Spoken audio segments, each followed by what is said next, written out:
Hello everyone, welcome back to our YouTube channel BHU वाले। तो आज हम अपने मिडिवल के लेक्चर सीरीज में तुगलक डायनेस्टी स्टार्ट करेंगे। इससे पहले हम स्लेव डायनेस्टी और खिलजी डायनेस्टी कवर कर चुके हैं। अगर आपने वो वीडियोस नहीं देखी है तो आप हमारे यूट्यूब चैनल बीएचयू वाले पर जाकर उन वीडियोस को भी देख सकते हैं। तो जो तुगलक डायनेस्टी है वो खिलजी डायनेस्टी के बाद रूल करती है और इसका टाइम पीरियड 1320 से 1412 तक है। मीन्स इसके रूलर्स ने 1320 से 1412 तक रूल किया है। तो अगर आप हमारे चैनल बीएचयू वाले पर नए हैं तो आप हमारे चैनल बीएचयू वाले को सब्सक्राइब कीजिए। और अगर आप CUT PG 2026 का तैयारी कर रहे हैं तो आप हमारे ऐप बीएचयू वाले को गूगल प्ले स्टोर से डाउनलोड कर सकते हैं, जिस पर आपको तैयारी के लिए स्टडी मटेरियल और test series free of cost available है। तो आप हमारे ऐप को गूगल प्ले स्टोर से डाउनलोड कर सकते हैं। तो चलिए अब हम तुगलक डायनेस्टी के बारे में पढ़ते हैं। तो जैसे कि हम आपको पिछले लेक्चर में भी बताए थे कि किस तरीके से जो घियासुद्दीन तुगलक हैं वो अपने आपको मतलब सत्ता में आते हैं। जो आखिरी जो जो शासक थे खिलजी डायनेस्टी के, नासिरुद्दीन खुसरो शाह, क्योंकि वो एक भारतीय मूल के शासक यानी हिंदू थे और वो कन्वर्टेड मुस्लिम थे। तो और वो इस बात से कहीं ना कहीं नाखुश थे और इसीलिए उन्होंने अपने जो रूल यानी कि उनके उनसे पहले जो शासक थे उनकी हत्या की थी और रूल में आए थे। और जो घियासुद्दीन तुगलक है वो अलाउद्दीन खिलजी के काफी एक विश्वासपात सेवक थे, उनके काफी वफादार थे। तो जब वो देखते हैं कि एक उनके उनके मतलब ऐसे शासक की हत्या कर दी गई है और फिर एक हिंदू रीति रिवाजों से पूरा महल में शासन किया जा रहा है, तो वो उस चीज से काफी असंतुष्ट रहते हैं। तो इसलिए वो उनकी हत्या कर देते हैं। और ये सब हम आपको पिछले लेक्चर में बता सकते हैं। अगर आपको ना समझ में आए तो वो भी देख लीजिएगा। तो गयासुद्दीन तुगलक जब शासक बनते हैं तो जो वो मतलब क्योंकि वफादार थे और वो ये कहने के लिए कहते हैं तो वो सिद्ध करना चाहते थे। तो वो बाकी लोगों से उनसे बोलते हैं कि अगर कोई खिलजी वंश का कोई अगर ऐसा कोई शख्स मतलब मौजूद है तो वो उसको शासक बनाने के लिए तैयार थे। लेकिन क्योंकि कोई ऐसा व्यक्ति नहीं होता है तो फिर वो खुद शासन करते हैं और गद्दी पर बैठते हैं। तो जो गयासुद्दीन तुगलक हैं, अगर तुगलक वंश की ही बात की जाए जो 1320 से 1412 तक है, आप इस चीज को देखकर कंफ्यूज मत होइएगा कि 1412 कहीं कहीं आपको 1414 देखने को भी मिलता होगा। तो वैसे आप अगर आप पढ़ेंगे आगे देखेंगे तो आपको पता चल जाएगा कि ये थोड़ा कंफ्यूजन क्यों है, क्योंकि 1412 में जो आखिरी शासक थे उनकी मृत्यु हो जाती है और फिर कोई लोधी वंश के दौलत खान लोधी नाम था उनका, उनको बिठाया जाता है गद्दी पे और फिर उसके बाद फिर 1414 में लोधी जो वंश है उसके शासक रूल करते हैं। तो ये 1412 इसलिए क्योंकि जो तुगलक जो शासक थे वो आखिरी 1412 तक ही रहे। तो इब्न बतूता जो एक इतिहासकार है वो कहते हैं कि जो ये तुगलक हैं वो तुर्कों की कराना या करोना शाखा से थे। तो वो बताते हैं कि इस शाखा से थे और एक मिश्रित जनजाति कहते हैं इनको, क्योंकि वो करोना तुर्क और मंगोल इन दोनों का मिश्रित एक जनजाति थी, इनसे मिलकर वो बनी थी। जो और इसके बाद अगर बात करें कि ये जो नाम है तुगलक, ये इस डायनेस्टी को तुगलक डायनेस्टी क्यों कहते हैं, तो हमेशा जो ये नाम होते हैं जो वंश के, जैसे स्लेव डायनेस्टी को भी एक डिबेट है कि उसको स्लेव डायनेस्टी कहा जाना चाहिए नहीं कहा जाना चाहिए, ये भी हम डिस्कस किए हैं। और फिर उसको मामलुक वंश भी इसलिए कहते हैं जो कि हबीबुल्लाह ने उन्होंने कहा है। तो ये ऐसा है। तो इसलिए इसका बात आए कि तुगलक वंश इसको क्यों कहा जाता है, तो ये कोई एक जाति का नाम नहीं है, ये जाति का नाम नहीं है। सिर्फ ये एक जो गयासुद्दीन तुगलक था उनका व्यक्तिगत नाम था और इसीलिए क्योंकि स्टार्टिंग रूलर थे जो इस डायनेस्टी को आइडेंटिफाई करने के लिए इसको तुगलक वंश के नाम से जाना जाने लगा। तो ये था तुगलक वंश के नाम के बारे में इसका बेस।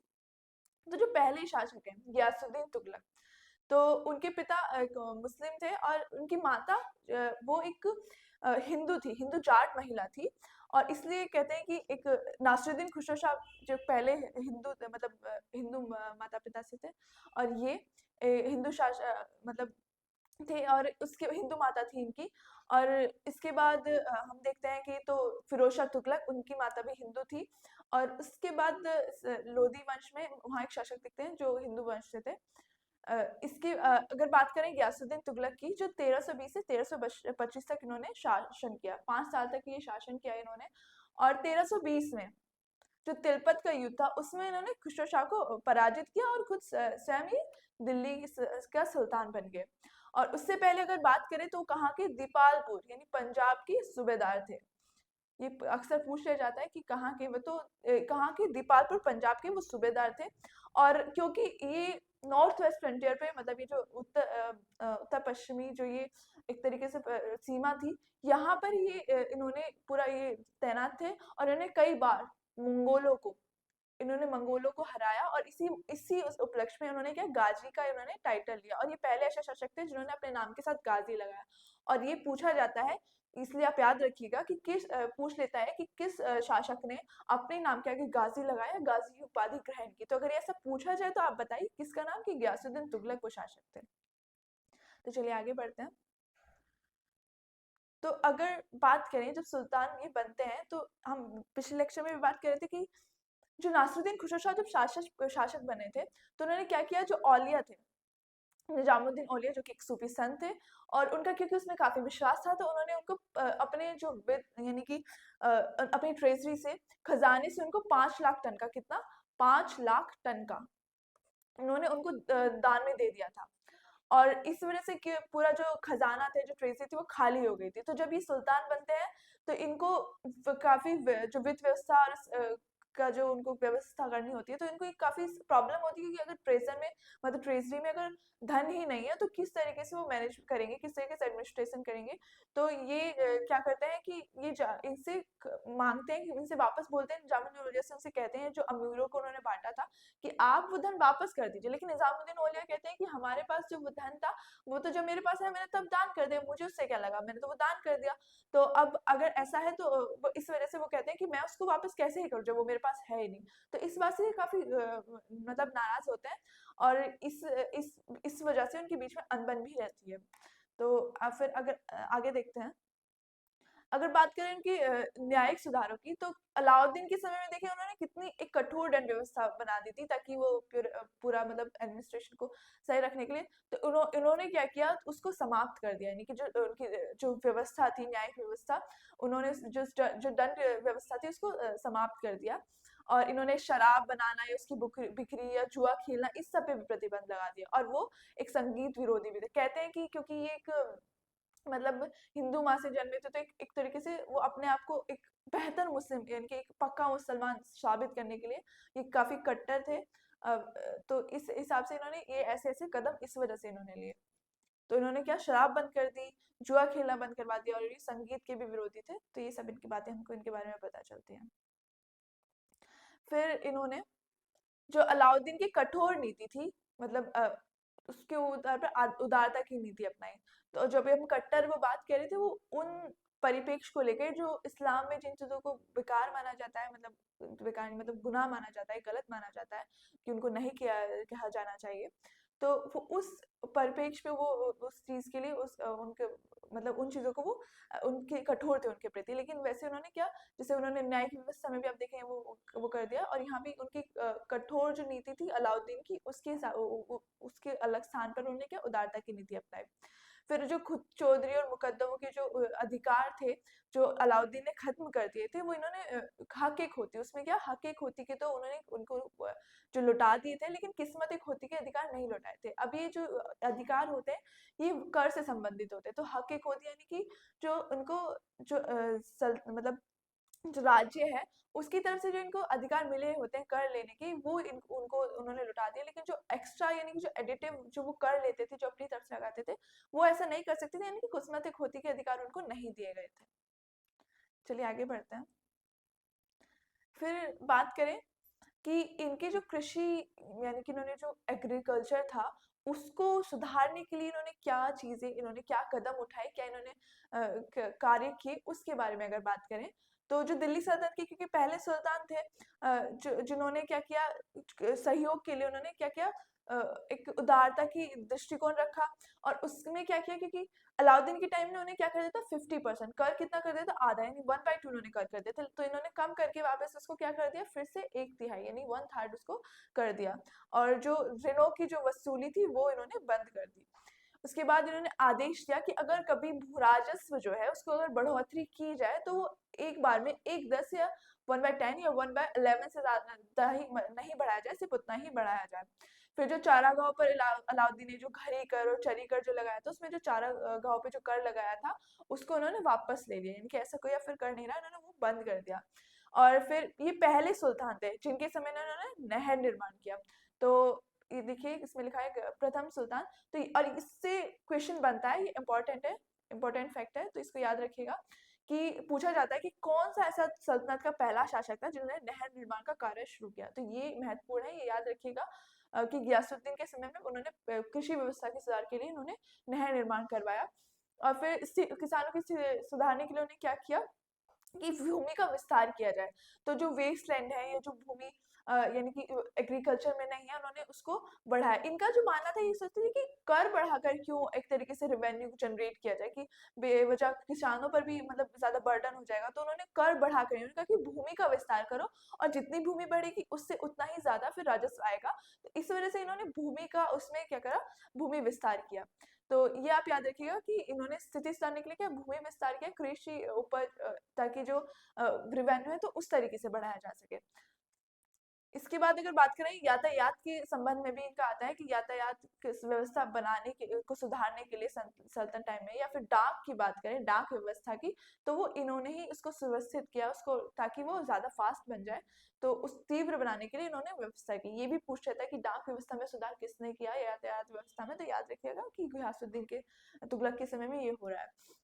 उसके बाद बर्नी जो है इतिहासकार, वो एक बात कहते हैं कि गियासुद्दीन के समय में इतना मतलब इतना अच्छा सही काल आ गया था कि जो भिखारी लोग थे वो भी काम धंधों में लगे थे, इनकी भीख मांगने की किसी को जरूरत ही नहीं थी, वो सब काम में लगे हुए थे, ऐसा बर्नी कहते हैं।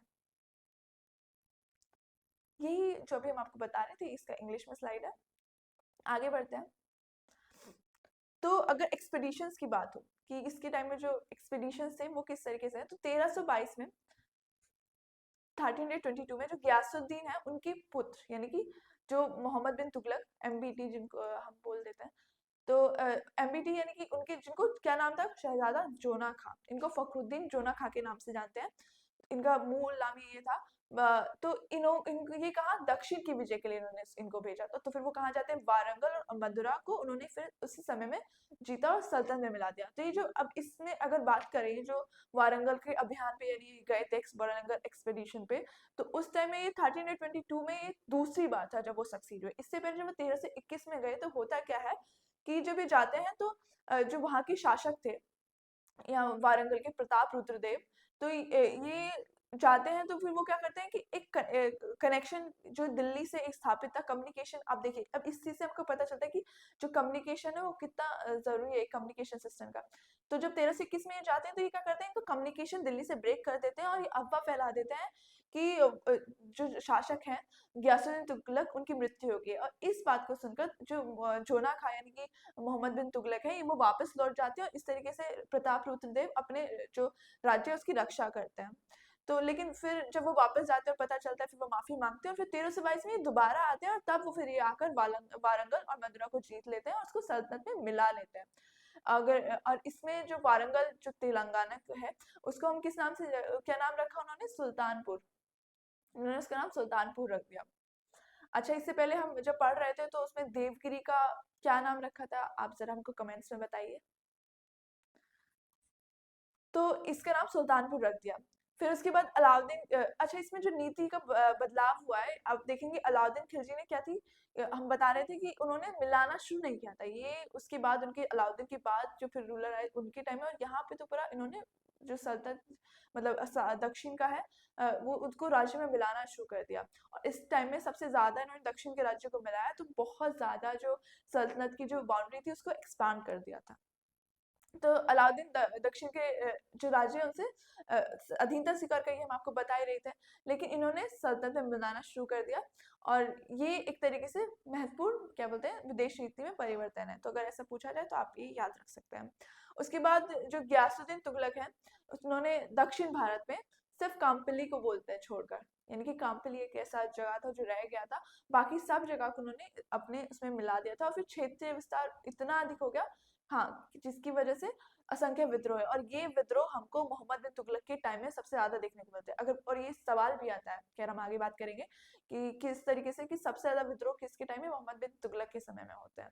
और उसकी एक वजह यही थी क्योंकि जो एरिया इतना एक्सपेंड किया, फिर उसको एडमिनिस्टर करना उतना एक आसान काम नहीं था, और इस वजह से उन्होंने बहुत सारी नीतियां भी अपनाई जो हम बाद में बात करेंगे। लेकिन इसका कारण आप याद रखिएगा कि किस तरीके से जो नीति बदली है, क्षेत्रीय विस्तार, और उसकी वजह से बहुत ज्यादा विद्रोह हो रहे हैं। और एक मंगोल जो एक विद्रोह हो रहा है, वो कब हो रहा है, 1324, रुकिए, कब हो रहा है, 1324 में, और उसको कौन कर रहा है, मंगोल है, शीर मुगल। शीर मुगल उन्होंने आक्रमण किया, और जिसको कहते हैं कि जो समाना के जो सूबेदार थे मलिक शादी, उन्होंने उसको हरा दिया और फिर वो वापस लौट गया। तो एक इकलौता जो हमको मंगोल जो अटैक इस समय गयासुद्दीन तुगलक के समय में दिख रहा है, वो शीर मुगल का है 1324 में। ये इंग्लिश में स्लाइड है, आपसे यहाँ भी देख सकते हैं। उसके बाद बात करते हैं कि जो गयासुद्दीन रूल कर रहे थे, तो उनके टाइम में एक विद्रोह होता है 1324 में बंगाल के अभियान पे, इस वजह से वो जाते हैं। और ये कहते हैं कि इस समय तक जो बलबन के जो पुत्र बुगरा खां थे, क्योंकि बुगरा खां जो हम आपको बताए थे कि बुगरा खां ही बलबन के बाद वो दिल्ली ना जाकर वो बंगाल में ही रह गए और वहां रूल करे। तो अभी तक जो अभी जो बंगाल स्वतंत्र ही चल रहा था, मतलब उसके टाइम तक अभी स्वतंत्र ही था। और जब 1324 में गयासुद्दीन जाते हैं बंगाल में, और फिर वहां जाके उस विरोध को शांत करते हैं, और मतलब और फिर उसके बाद फिर ये लौटते समय तिरहुत मिथिला, यहाँ के जो शासक होते हैं हरसिंह देव, इनके खिलाफ ही ये उधर से लौटते हुए जब बंगाल से लौट रहे होते हैं, तो वहाँ उसको उनको भी पराजित करते हैं, और इसकी तरह से वो लौटते हैं। अब होता क्या है, अब एक एक जो इम्पोर्टेंट चीज है, जो कि हम बताते हैं, इसको क्या बोलते हैं, अफगानपुर ट्रेजेडी, ट्रेजेडी के नाम से जानते हैं।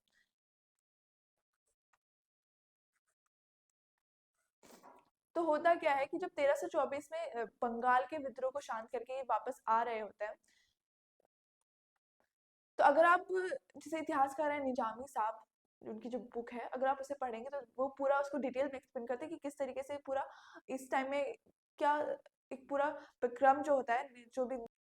तो अफगानपुर ट्रेजेडी है क्या, तो ये अफगानपुर ट्रेजेडी की अगर हम बात करें, तो कहते हैं कि जब गयासुद्दीन वापस आए तो इनकी मृत्यु हो जाती है, और वो कैसे होती है अभी हम आपको बताते हैं। और हम ये इसलिए एक दो ये स्लाइड यूज करेंगे तब हम, ताकि हम आपको बता सकें कि जो गयासुद्दीन की मृत्यु होती है, और उसके बाद जो मोहम्मद बिन तुगलक हैं, उनके ऊपर जो आरोप लगते हैं, उसमें जो फेवर और उनके डिसफेवर में क्या बातें हैं, क्यों लोग उनको पितृहंता कहते हैं, वो हम आपको यहाँ बताएंगे। इससे पहले हम ये देख लेते हैं कि जब ये लौट रहे होते हैं, तो यहाँ पर इनको अफगानपुर में वहाँ एक लकड़ी का महल बनवाते हैं, कौन, मोहम्मद बिन तुगलक।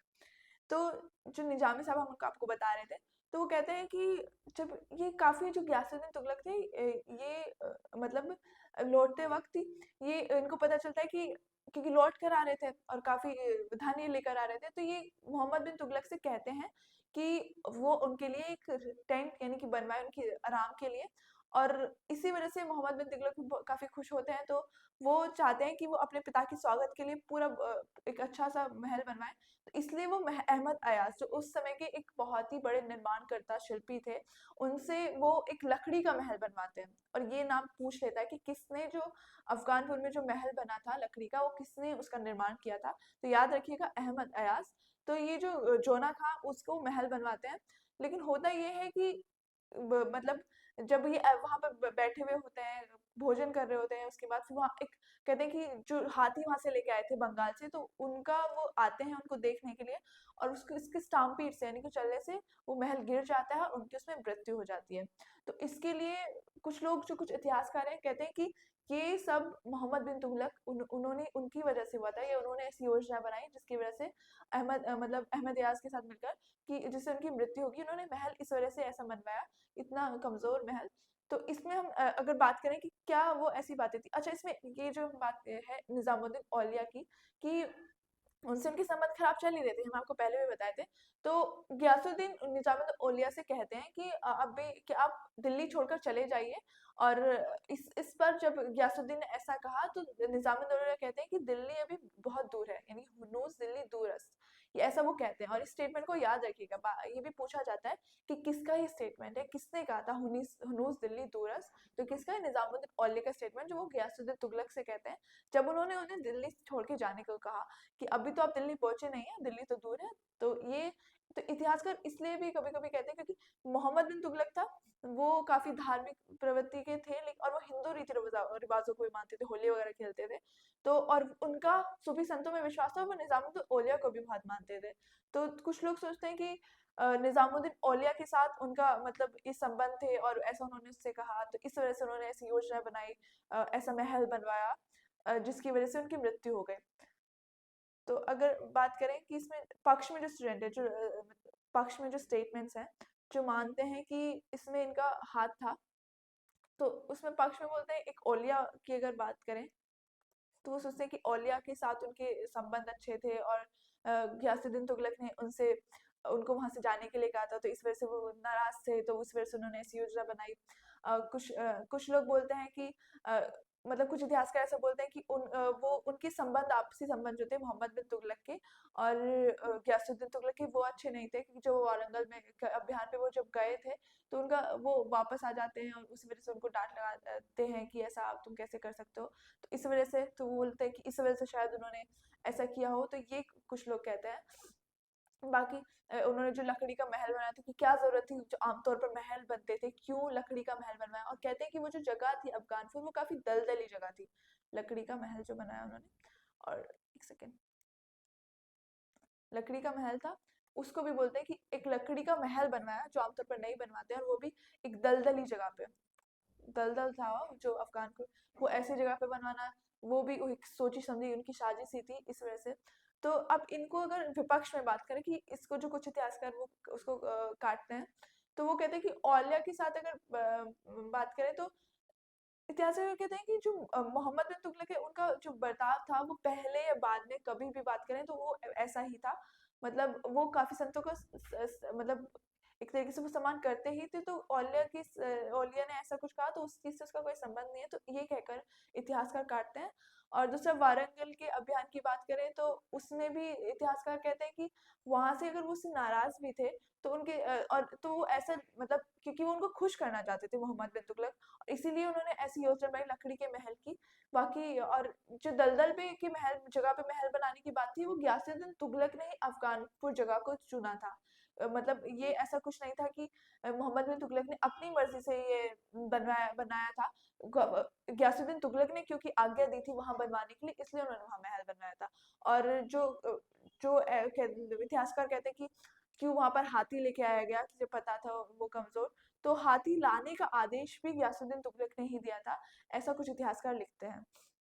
और फिर जो मोहम्मद बिन तुगलक के बाद फिरोज शाह तुगलक शासन बने थे, वो इनके भाई थे, चचेरे भाई। और कहीं ना कहीं गयासुद्दीन तुगलक ने ही वो उनके ख्याल रखने के लिए उनसे वादा लिया था पहले। अगर वो इतने मतलब अपने पिता की तरफ असंतुष्ट होते तो क्यों ही वो अपने बाद अपना उत्तराधिकारी फिरोज शाह तुगलक को ही घोषित करते। तो एक ये भी जो इतिहासकार कुछ जो विपक्ष में बोलते हैं कि वो पितृहंता नहीं थे, तो वो भी ये तर्क देते हैं कि ऐसा कुछ नहीं था। तो एक तर्क ये भी है जो ये बताने के लिए कहते हैं कि ऐसा मतलब मोहम्मद बिन तुगलक पितृहंता नहीं थे, या जो उनकी तरफ आरोप लगाए गए वो गलत है। खैर, अब ये डिबेट का है, हमने सिर्फ एक आइडिया देने के लिए कि क्या डिबेट है ये आपको बताया, तो आप ये देख लीजिएगा। उसके बाद अगर बात करें, ऐसा आमिर खुसरो जो इतिहासकार हैं या उस समय में मौजूदा थे वो, तो वो कहते हैं कि गयासुद्दीन तुगलक 100 पंडितों का जो शिरोवस्त्र होता था उसे अपने राजमुकुट के नीचे धारण करते थे, ये उनके बारे में कहा जाता है। और फिर जो उनकी जो मध्यपंथी या इनकी जो लिबरल वो पॉलिसी थी, जिसको क्या बोलते थे, मॉडरेट पॉलिसी को बर्नी ने उसको क्या कहा है, रस्मे मियाना, क्या रस्मे मियाना की उसको नीति कहा गया है। तो कभी कभी पूछ लेता है कि मुझे मध्यपंथी उनकी नीति थी उसको क्या कहते हैं, तो उसको रस्मे मियाना कहते हैं। बाकी आप याद रखिएगा, ये इंग्लिश में स्लाइड भी है यहाँ पे, कि अगर कोई पूछे कि कब 1325 में ये ट्रेजेडी हुई कि किसके बाद फिर वो, तो ये क्वेश्चन बनता है अहमद अयाज कौन आर्किटेक्ट कौन था, तो ये भी याद रखिएगा। और इसको कहाँ पे तुगलकाबाद में दफनाया गया था, ये आप याद रखिएगा। तो ये सब चीज़ें याद रखनी की, और ये स्टेटमेंट के बारे में भी बहुत क्वेश्चन बनता है, तो ये भी याद रखिएगा। तो ये कुछ इंपॉर्टेंट फैक्ट्स थे गयासुद्दीन तुगलक की रीन के बारे में। इसके बाद हम अगले लेक्चर में मोहम्मद बिन तुगलक के बारे में पढ़ेंगे।